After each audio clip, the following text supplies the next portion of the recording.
Well, welcome back to Spencer FYI. And holiday weekends are coming up here. We got the big weekend, first weekend in December, and one of the things that happens is the Festival of Lessons and Carols. So, welcome, you guys. Yeah, thanks for having us. So let's talk a little bit about Festival of Lessons and Carols, and I know it's been happening here in town for a number of years. Yeah, we are put together by, it's called the Spencer Messiah Board. We're a group of churches in town, and it used to be that we would have a Messiah. This is back in 1933, long before I was around. They started doing the Messiah, excerpts from the Messiah every year at the old Spencer Middle School, actually. And they did that until 1964, and then they moved them to Grace Methodist Church, and they did those at Grace Methodist until 2008. They did find that in 1977, just because of the way the society, I guess, that was changing, they decided, let's change it up a little bit, and let's do the Messiah every 3 years. So since 1977, we've had it every 3 years, and this is actually an off year. So we have what's called the Festival of Lessons and Carols, and it's based upon an English tradition. I think, Stephen, you know a little bit more about that. Yeah, so the Festival of Lessons and Carols is a tradition where certain readings are read that tell the Christmas story, and then there are a series of traditional carols that go with those readings.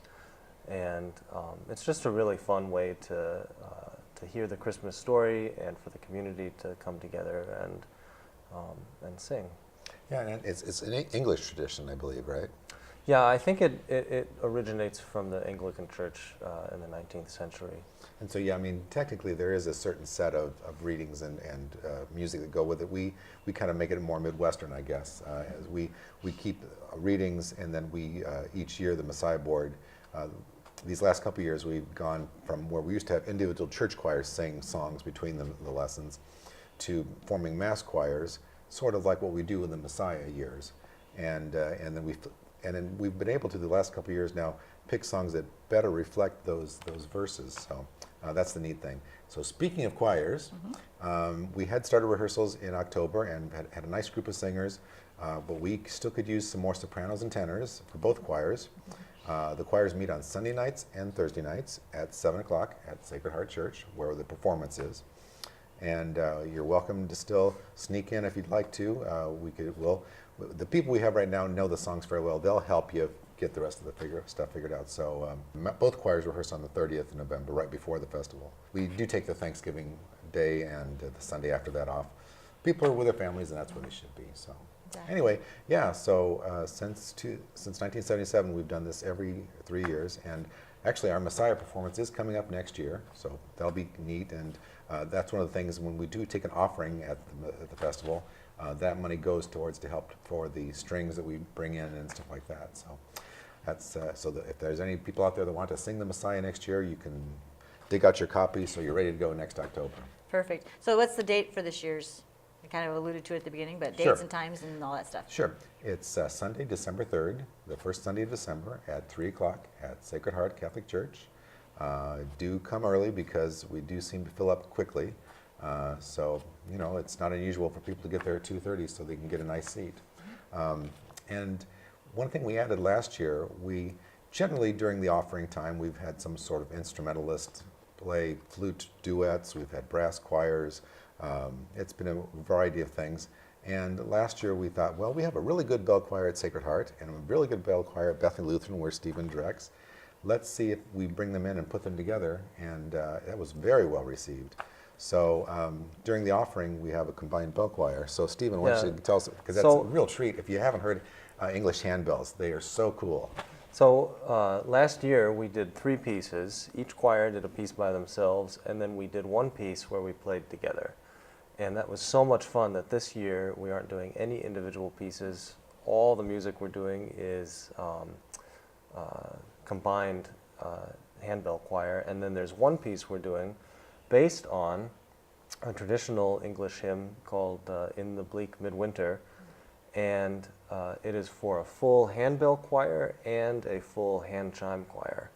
So that, we've never had hand chimes before at and yeah, do you want to explain the difference between, people are probably familiar with the bells, and yes, by the way, you will see them wear gloves. It's not because they're very formal. that has to do with the tarnish of the bells. Yeah, The oils you would in your hands. fingers have oils that can damage the brass of the bells, and also oil it erodes plastic, and the Oh, sure. handles have plastic. Handles, yeah. So it just helps keep those handles lasting a long time. You know, I don't know how long Sacred Heart has had their bells. We've had ours since 1989, and so, you know, brass lasts a long time, and you know, we don't want to have to replace those handbells every 30 years. A handbell, you know, looks like a bell, and it has a handle, and you ring it, and there are actually several different ways that you can ring it to get different effects.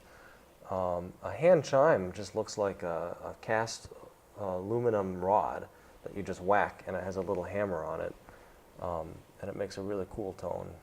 The hand chimes are actually sometimes more educationally beneficial. They're great for kids because you can drop them, sturdier. and Yeah. and they're a little sturdier. Yeah.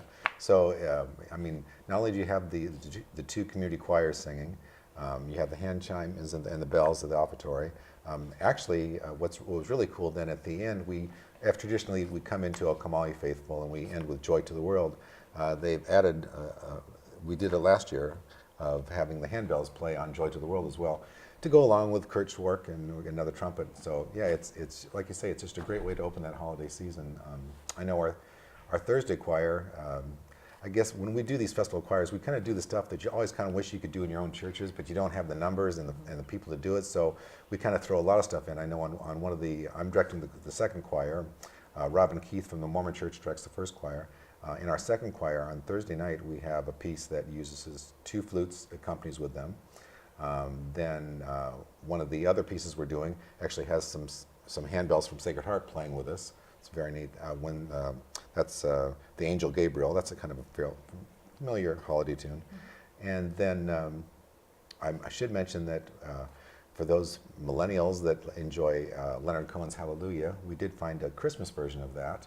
And that'll be towards the end of the concert, and that'll be done with soloists, guitar, and violin and cello. So it'll be a really nice rendition of that. So, you know, as in years past, I think you'll find that we have a nice blend of ballads. We have a nice blend of more gospel-y type tunes. So it's a nice mix of music that afternoon. And so, yeah, it's a great way to start the holiday season and get you into that Advent season.